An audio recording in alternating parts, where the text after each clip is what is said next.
So, hello everyone, and welcome to my Let's Talk series where I share conversations with those who support families raise their children with multiple languages and cultures successfully.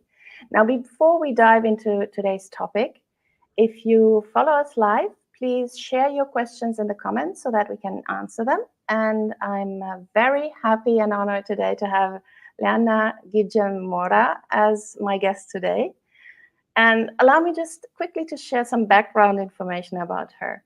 Lana graduated from the Macalester College with a BA in anthropology and history. She holds an MI in cultural anthropology from UC Davis and an MLIS from San Jose State University. I hope I pronounced it all well. You correct me afterwards. So Leanna wears many, many hats successfully. Among others, she is a mother of three. She's also the founder of Multicultural Kid Blogs, a community of bloggers from around the world. This is actually where we met in 2012. And she also has her own blog, All Done Monkey, and she is the social media manager for Read Your World. But she's going to share much more about this all in a moment. Thank you very much, Leanna, for joining me today to talk about raising world citizens. And please tell us a little bit about yourself and also your background, your work as a teacher, a mother of bilingual or multilingual children. Well, first of all, thank you for having me on. It is such an honor and just a treat to be here and to be able to talk about something that's so dear to my heart, which is raising world citizens. So thank you for inviting me. As you mentioned, I did study anthropology, history, the MLIS, that means library and information science, so people that want to go and be a librarian.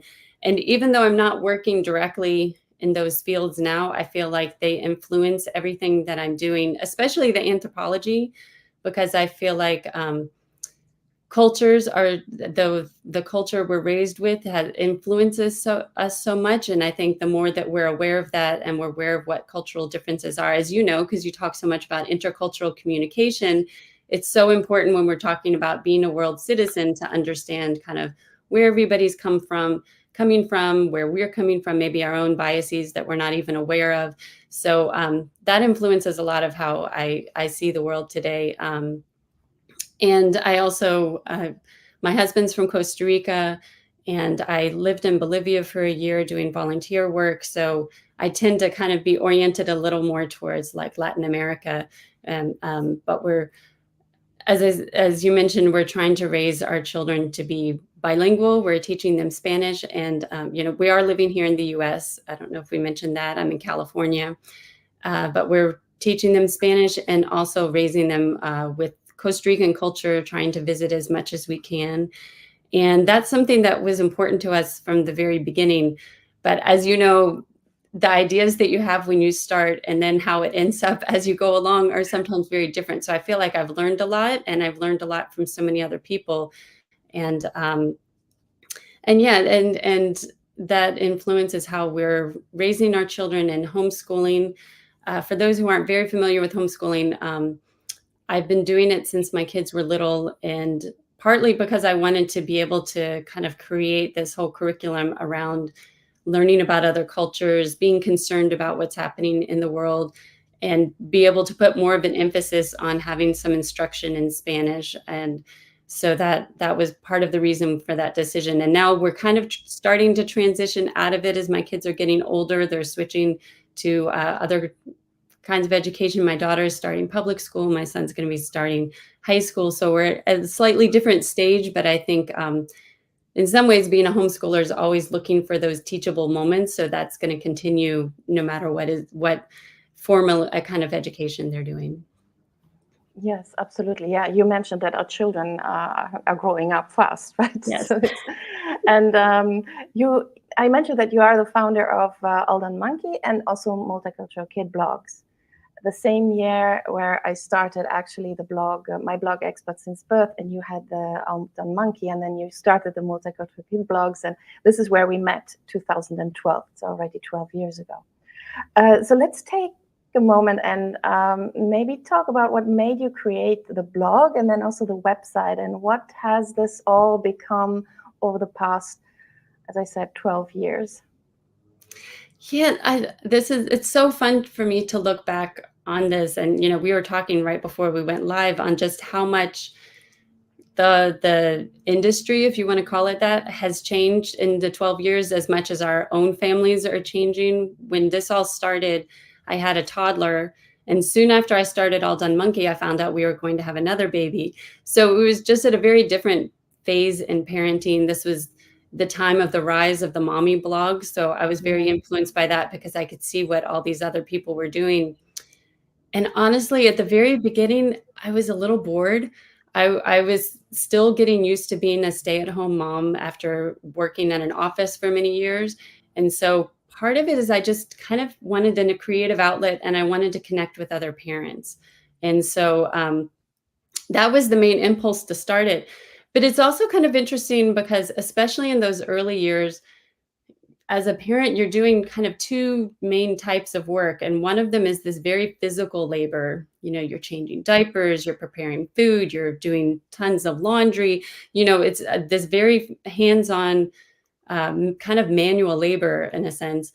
But it's also very philosophical because it really makes you stop and think, what values are important to me? What do I want to pass on to my children? What do I want to teach them about the world? And more importantly, how do I want to orient them towards the world? And so as I was working through this for myself, especially as my baby had turned into a toddler and we were able to, kind of think through some of these things a little bit more, then I started noticing other bloggers who were dealing with this and who were having thinking coming up with some of the same answers that I did as far as what the values are, and thinking more in global terms, and thinking about multiculturalism and multilingualism, and how do you raise a child to be multilingual? How do you raise them to appreciate other cultures?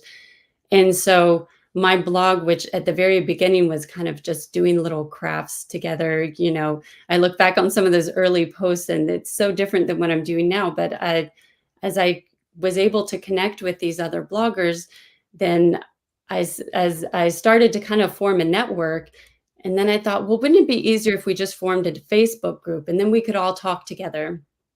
And so that's what it really all started as Multicultural Kid Blogs was just a Facebook group Mhm.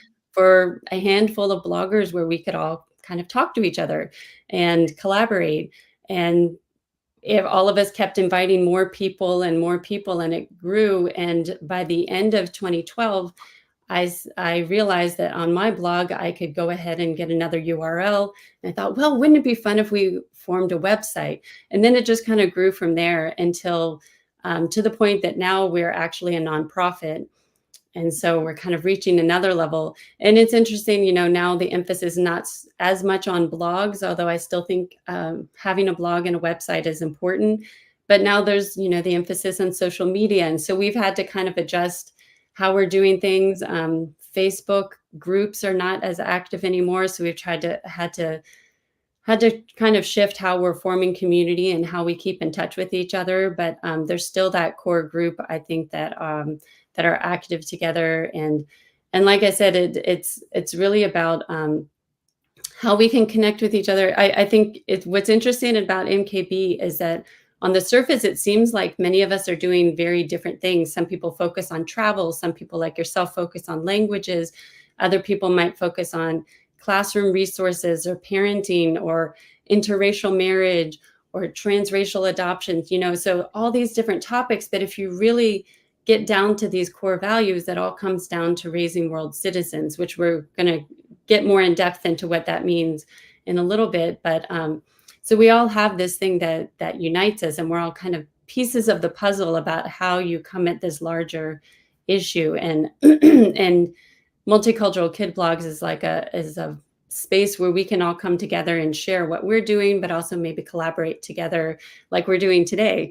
And like I've been able to interview you. For those who have missed it, you can see I've gotten to do 2 interviews, so you can go and look at those. So I think it's a way for us to support each other, but also to kind of amplify what we're each doing and share it, because there are so many great resources. I know it's I think it was very reassuring. I mean, parenting can feel very isolating, especially in those really early years. So it's great to connect with other parents, but also to learn there are other people around the world who have these same values, who are really trying to do the same thing. And so we can learn from each other and support each other was really validating for me, rather than feeling like I was in my little corner trying to do something and not really knowing what I was doing exactly. And just, so it feels like you have a lot of support and you have a lot of resources available to you. So that's been really special. And like I said, now with the nonprofit status, that means we're going to be able to take that and share that even more widely. Yes, that is, in fact, yes. Having been one of those first bloggers who joined the group, I must say that was very enriching and very eye-opening as well. Especially connecting with people, like you said, around the world, realizing there are so many different facets of parenting and ways of doing things. And we had wonderful discussions in that Facebook group, but not only Facebook group, also on in the comments on the website, right? When there was a post about a certain topic, and said, "Oh, you do this, but we do it differently here." And then you had the blogathon, you had uh, the the month where you would share different blog posts about a topic, so it was topic oriented, so you can find all kind of things about many different subjects, all around, yes, raising world citizens, right? So I think it gave us other bloggers also this platform, first of all, to be reaffirmed you're not alone wherever you are in the world. And as blogger, you can talk about things that maybe for you in your little world as a mother of very young children, as you said, we were all mothers of younger children than today, of course. I mean, that's just life. Um, but where you can say, okay, this is something that bothers me, this is something that interests me, I want to share it, but no one listens. But Mhm. actually, everyone was listening, and that was for me like a feedback that helped me very much also to become what I am today. And I must say, I'm really grateful for that.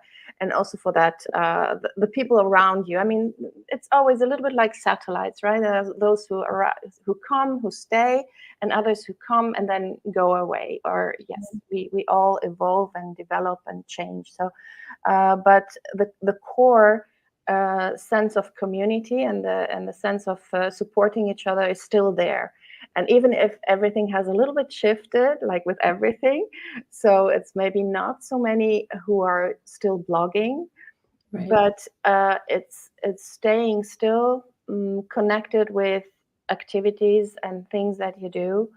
Um, Now also on the other platforms, like on Instagram, you have on the Instagram account also is Right. getting quite more traction than at the beginning, Right. and yeah. So yes, but let us maybe have a look at the next question. So yeah, we were talking about what does it actually mean to raise world citizens. So I mean, who is a world citizen in the end? This is such a great question because, like you said, I think this is a term that we use a lot without maybe necessarily defining it. And I'm sure everybody has their own definition, which may not exactly match mine, although I think we have enough similarities in it, but we all might kind of come at it from a slightly different angle. But for me, being a world citizen, the way I think about it is informed with a quote that I was raised with from the Baha'i faith, which is, "The earth is but one country and mankind its citizens." So this was kind of the ethos I was raised with by my parents. Mhm. And I think what that means to me, I think there are kind of a couple different aspects. One of it is just having a curiosity about the world, that we should not just be thinking about what's happening in our local community, but be interested in other cultures, be interested in what's happening in other countries, to be always thinking on the global scale. It's kind of the opposite of "not in my backyard." I don't know if you're familiar with that phrase, that Yes. that you're not just thinking about what's good for your own small community, but you're thinking about what's good for everybody. Um, but it's not just, as we've kind of talked about, it's not just things like trying new dishes with your children, even though that's important. And we do share a lot of that about crafts you can do and books you can read, but it all has to be in the context of why are we learning about other countries and other cultures is because to me, it's the key is the word citizen, a world citizen. And when I think of citizen, I think of there's kind of a level of responsibility or a level of allegiance that implies. So if I think of what it means to be, say, a citizen in my city, who's a citizen? Well, we think a citizen is someone who's out picking up trash at the park. They're registering people to vote. They're volunteering at the soup kitchen. They're helping a little old lady across the street. You have all these images about what a good citizen is.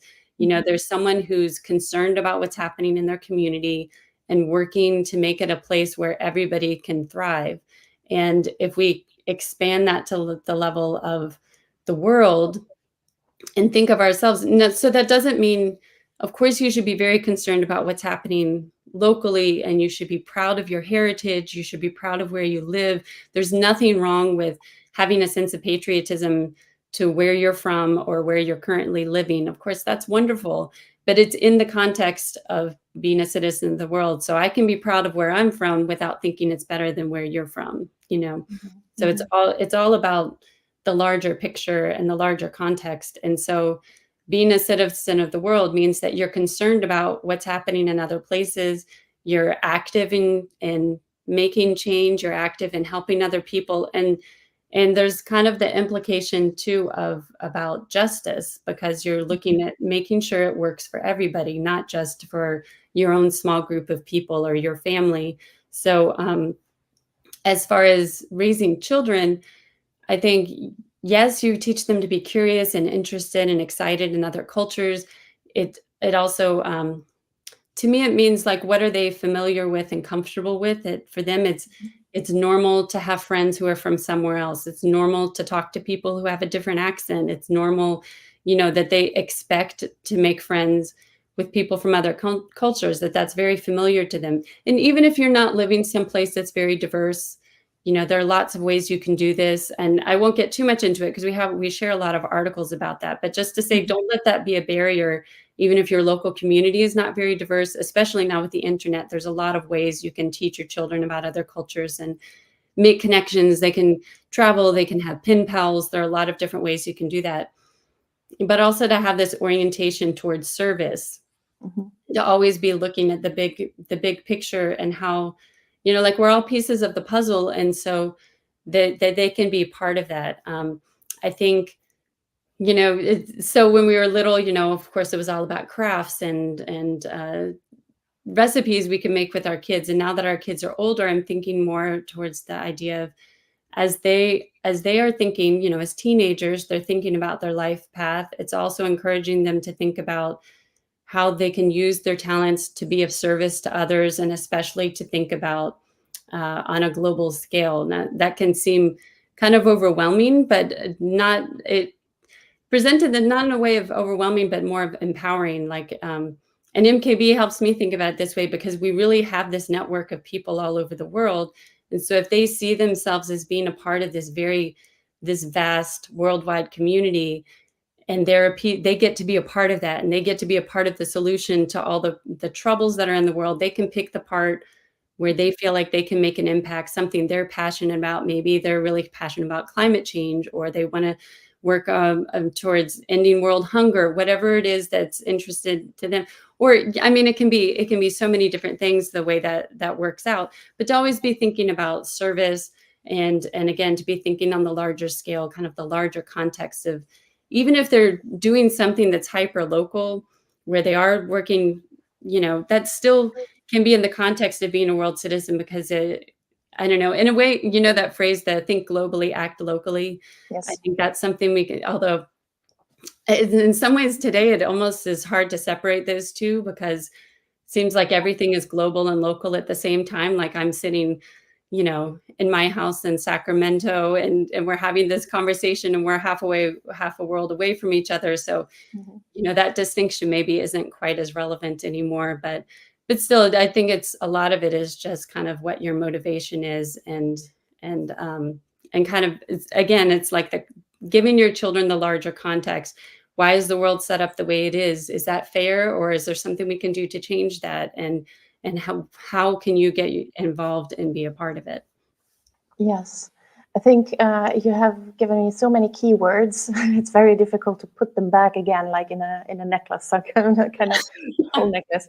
But yes, I think the main thing about this connection that we can feel even more, even after the pandemic. I think we all felt it much more in a much more intense way. Right. That being connected, like you said, you're in Sacramento, I'm near Leiden in the Netherlands.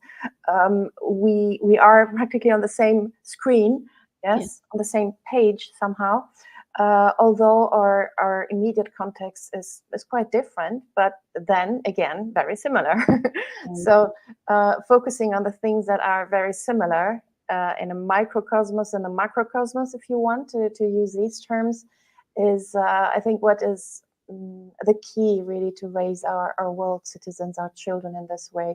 And I like your definition also of the citizen. I mean, there are so many different ways that we can define it, but I like your way, and also to serve and to help, to support people around the world. And I think it's even more important for those who are raising now very young children to get informed of what is possible and how we can yes, raise not only our own awareness, but also the one of our children and our colleagues, the teachers, whoever there is. Because I mean, in that community, that or those communities, I have to speak in plural, that you formed and that you are very, very engaged in, they all cherish this mutual support and respect also towards doing things differently. I remember also several discussions we had. Why are you doing this way? This is just not possible. And then we had long threads in the Facebook group where we were trying to, try to see it from another perspective, or yeah, inviting, not trying to not be judgmental. You were talking about biases before. We become very much aware of our very own biases. We are confronted with them, and Mhm. then we can work on them. If we are not confronted with our own biases, we just keep on living like that. Right. Yeah, we take them for that's just how it is. It's Right. this common sense. We also discussed this in one thread, I remember. What Right. is common sense? My common sense is not your common sense. And why are they so different? And why can we still live under the same sky without, having problems that go beyond whatever? But Right. yes, so talking about maybe also the period after the pandemic, what is now the main focus of our young people that we are raising? No, I'm not talking now exclusively about the very young ones, but those who have experienced this period of time, these years where everyone was a bit scared and tried to find some get some grip of anything in the world.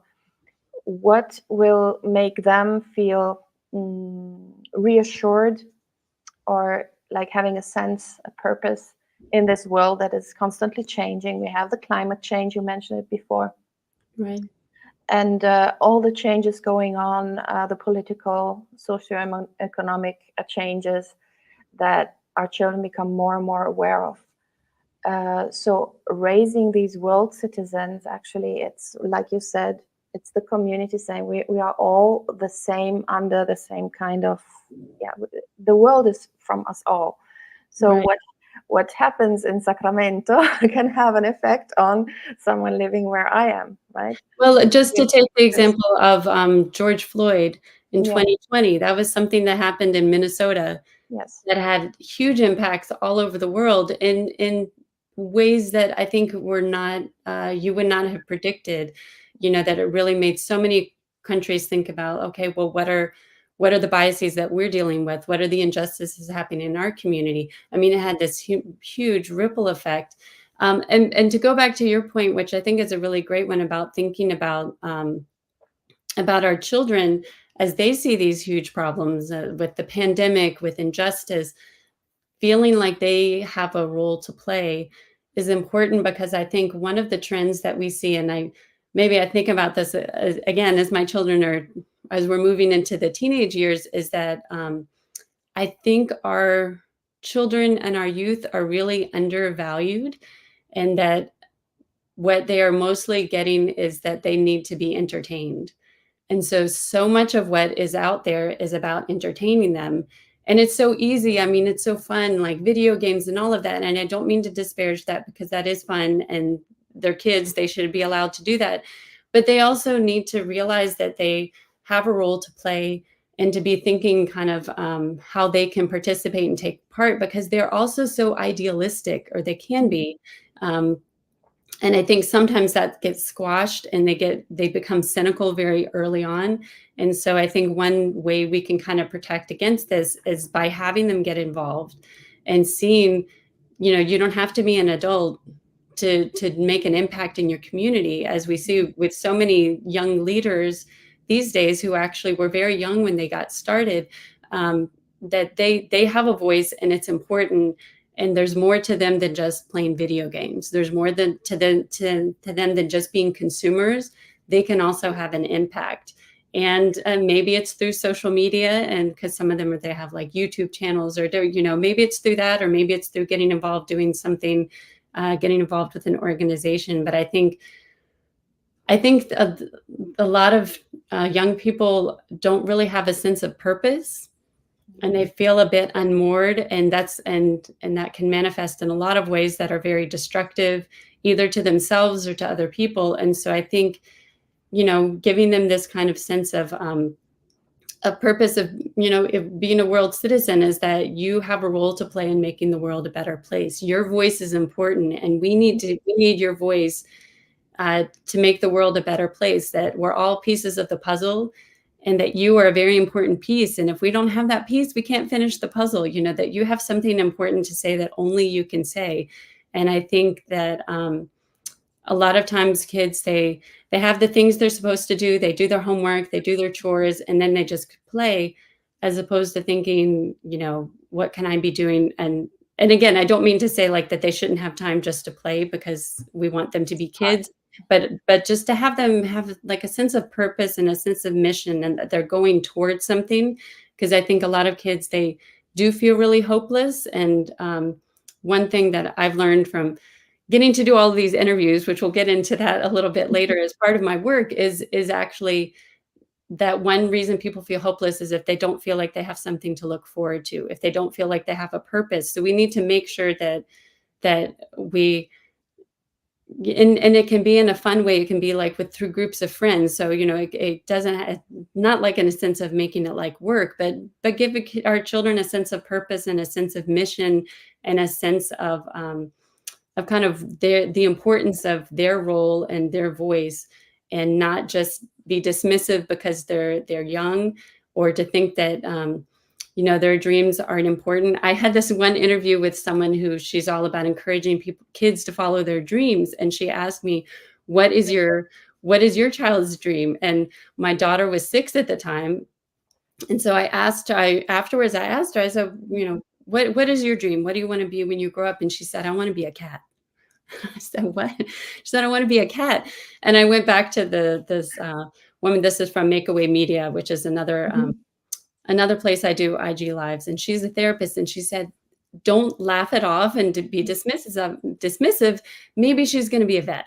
Maybe ask her what it is she likes about being a cat. Maybe she's going to go into costume design. Maybe she's going to be an actress. You don't know what form that's going to take. But if we kind of laugh at their dreams when they're little, instead of encouraging and being inquisitive about it, then in a way we're kind of squashing that sense of initiative they have, and the idea that we're taking what they say seriously. So even when they're little, we can kind of be encouraging. And when they get older, I think a lot of times we tend to be a little dismissive of what young people tell us, because we've become very cynical, and that we have to kind of put that aside and really encourage them, because I think young people can make such a difference in the world, and we need their optimism and that energy that they have that we don't have anymore, that idealism.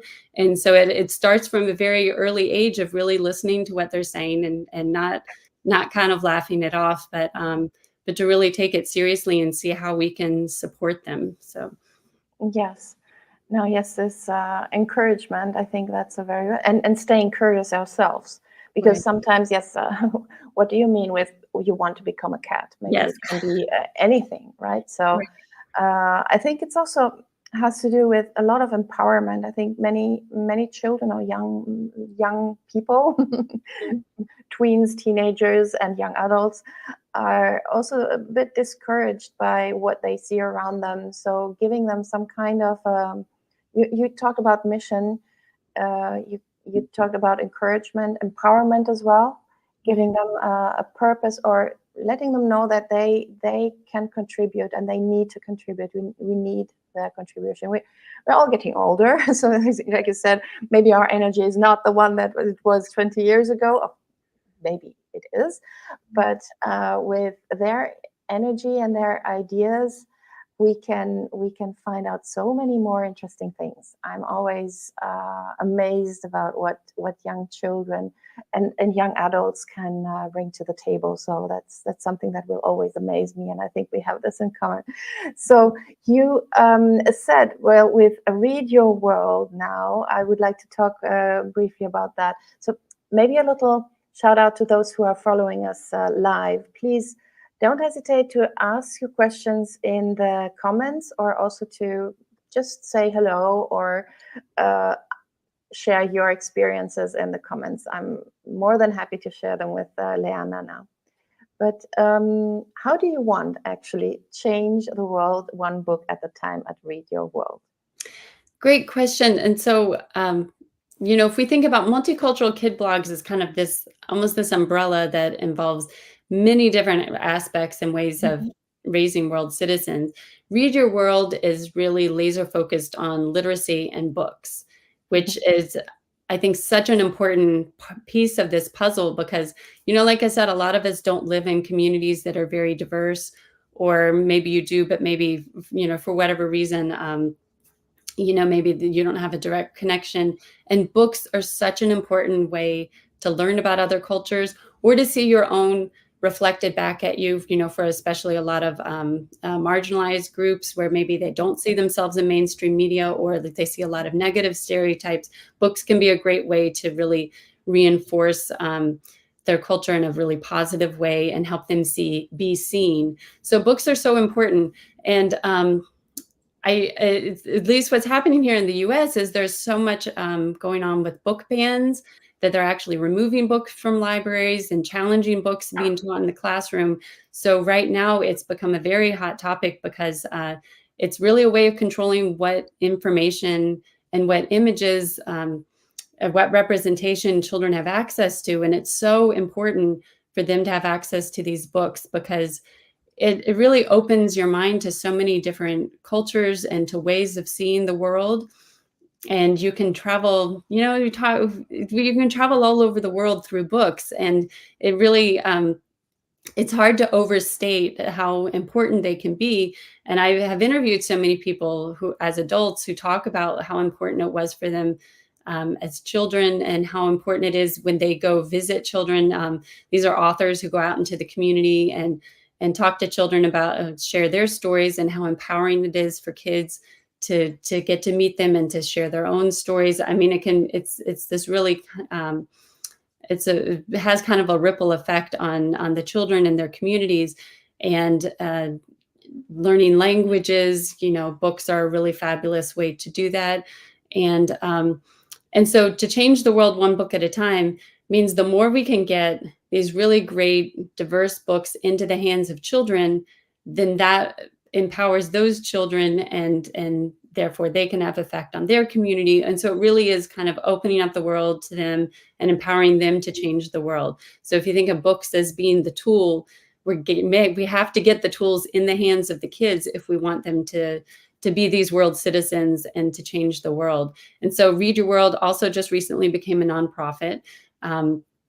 And we do all kinds of things.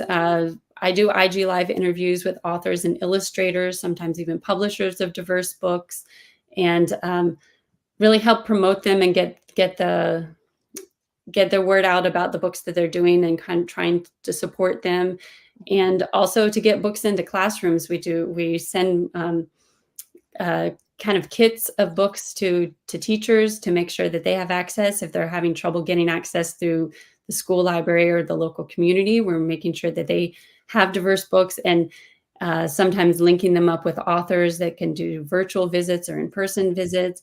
And so it's really about supporting the people that are the creators, and then making sure that they are getting to the readers, who are the children, and trying to make those books diverse. And that can be on so many levels. Of course, we think about race and culture. It can be language, gender, talking about neurodiversity, different abilities. I'm interviewing somebody this week who her the characters she write about, they're queer, they're autistic, they're disabled, so it's a very kind of wide sense of diversity, and exposing children to all of these different to different ways of life, and also kind of reaffirming themselves and their own identities. So it's really exciting. And this is a connection I made through Multicultural Kid Blogs. Mia Wingen, who was also a very early member of Multicultural Kid Blogs, Read Your World is her baby. And so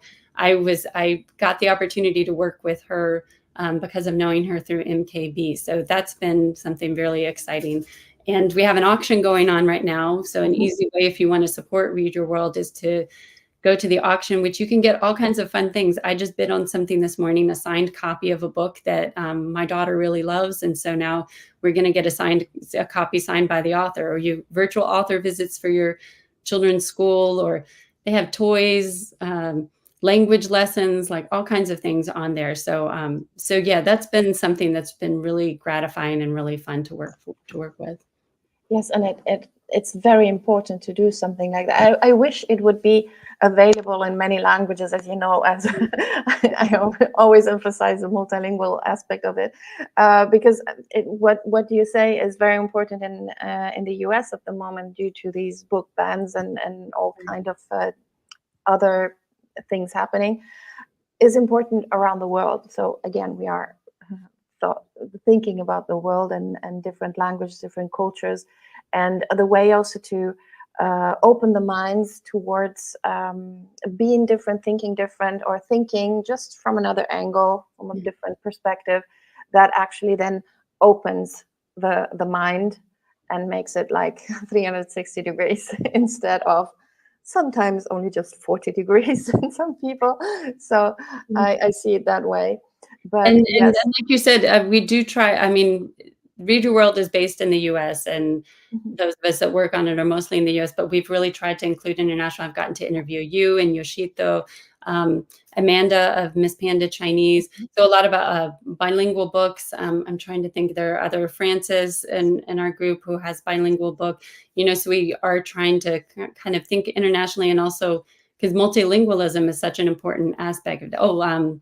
Annika from Language Lizard, of course, and they offer so many multilingual resources. So yeah, even though it is US based, we really are trying to open it up to be internet, because it's an international it's an international issue. And especially now with the internet, so many books are available electronically. So like when we have our big celebration in January, we really encourage people outside the US to get involved, and you can read an e-copy, even if sometimes the publishers don't want to send a hard copy overseas. It's really easy to have access to an electronic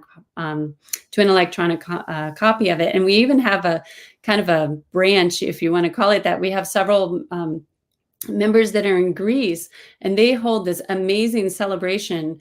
Every year we get to see the videos and pictures. They do like kind of a local celebration in their community where they have a lot of local authors and virtual visits. And so it really is kind of spreading outside of just being a US celebration.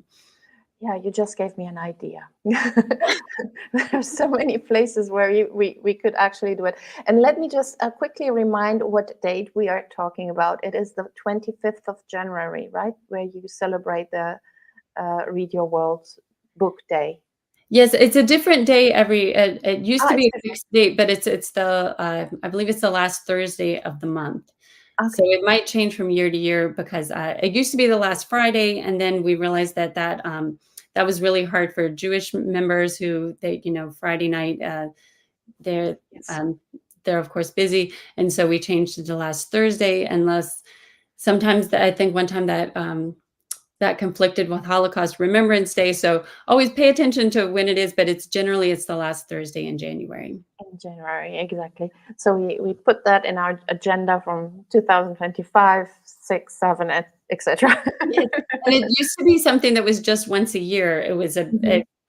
so a lot of people might know it as Multicultural Children's Book Day because originally it was like a holiday to celebrate multicultural books, and then as it's expanded to be something year round, where we have events happening. Like we have a panel coming up in June for Pride Month, where we're doing a panel of authors and illustrators. We're also doing a special IG Live series. And so there's something we did it last year for Hispanic Heritage Month. We had a panel for that and IG Lives. It was really amazing. And so we're trying to expand it. And that's why the name changed to Read Your World instead of just Multicultural Children's Book Day, because that kind of makes it seem like it's just about the event in January. But that still is the big event. The big deal is the one in January. Yes, absolutely. So I just invite everyone to go into the description and find all the links there. It's just to sum up what we were saying, so that you can find all the places we are talking about, and also to not miss any date and interview, because as you said, you are interviewing every week. I think someone Yes. on IG Live. So there's a lot to catch up on Yes. sometimes. And But then the archives. So I do the IG lives yes, on Read Your World. yes. I do them on Makeaway Media, and I did them last year on Multicultural Kid Blogs, and I may restart that again. But for a while I was doing 3 a day. So, but now that means we have a big archive in all 3 of those channels. That you can go to and find on YouTube. So even if you can't watch live, especially with the time differences, that's not always possible. You can always go back and watch them on our YouTube channel afterwards. Yes, that's amazing. A Yeah. great resource. It's like a library. It's like a library. Yeah. So great. Can you maybe you mentioned several of the topics and things that we can find on the different platforms that you mentioned right now. But can you share what cultures, just yeah, I could maybe say all world cultures, actually languages, idem the same topics from to over and back, and Well, maybe resources. yeah, and this is kind of a Yes, nice way to sure. kind of give like an overview, because Overview. I talked about Yes, these 3 different yes. platforms and it may be a little confusing. So, just to start maybe in chronological order, is All Done Monkey is my personal blog, and that is one that, is a little, idiosyncratic, I guess, to our family. And I have a lot, especially in the past, it was a lot of educational activities I did with my kids, or about trying to teach them Spanish, activities or books that we liked, places that we've traveled to, especially if you're interested in going to Costa Rica or Northern California, because those are the main places that we go to, so you can find a lot of resources there about it's basically like our family's journey. And in the past few years, it's also evolved into being primarily book reviews, so children's book Mhm, reviews. And you can find a lot, especially diverse books. mhm. And then Multicultural Kid Blogs, as I mentioned, is kind of this umbrella for a lot of different bloggers. And so on the website itself, and also on our social media, we really try to cover as many different cultures as we can. We have a fun facts series. You can go and find out fun facts about all these different places in the world, and we're kind of keep adding more and more places to them, but also to learn about other religions, to resources for teaching languages. There's a lot about multilingualism on there, and kind of different resources or different activities that you can do. There is a lot geared towards younger children. We're trying to expand that, include older children as well, especially as our own children are getting older. But there's kind of a little something for everyone. And in a way, you can think of it as a gateway to all these different blogs, because each article is written by a different blogger. And so if you find one that's really writing about something that's interesting to you, then you can then go and find their website or social media or whatever, and kind of be linked into that. So it's kind of a platform to link you into many, many different resources. And we have a directory on the blog where you can find our members and in their own websites or platforms. And then Read Your World is actually one of those that was started by an MKB member. And that's the one that's really focused on books and diverse books, and has a lot of resources as far as book lists on different topics. We put out classroom kits every year. So ones that you can, and it's all virtual. So no matter where you are in the world, you can download it. It's free. And it has activities on different topics. We have one on kindness. We just did one this past year on climate change, or it might be about poverty or about racial justice, the lot of different topics that you can download those. And of course, as we mentioned, we have an archive of, I'm not even sure how many, I've been doing it for a few years now, about once a week. So, and sometimes twice a week. So probably a few hundred now at this point, interviews with different authors and illustrators. So that's the one that's really focused on books. Multicultural Kid Blogs is more generally focused, and both of those are for as many different cultures and groups and languages as we can do. Whereas Eldon Monkey is more kind of like my personal blog for our family. Yes, absolutely. I would just quickly quote someone, a Facebook user. I don't know who you are, but maybe I know who you are. I have to go, but it's very interesting to hear about how it all came along. So you're doing such an important job. And actually, yes, I second her on that.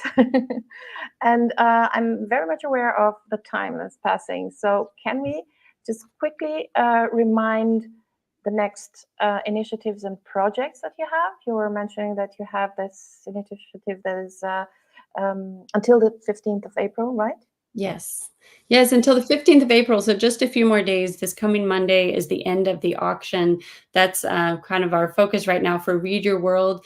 If you go to the website, which of course we have the links in the description, and find that, so you can bid on all of these items now through April 15th. And as I said, a lot of different kinds of things, whether you're looking for children's books or toys, or there's one that I think is playing rounds of golf or having a fitness classes. I mean, they're all different kinds of things.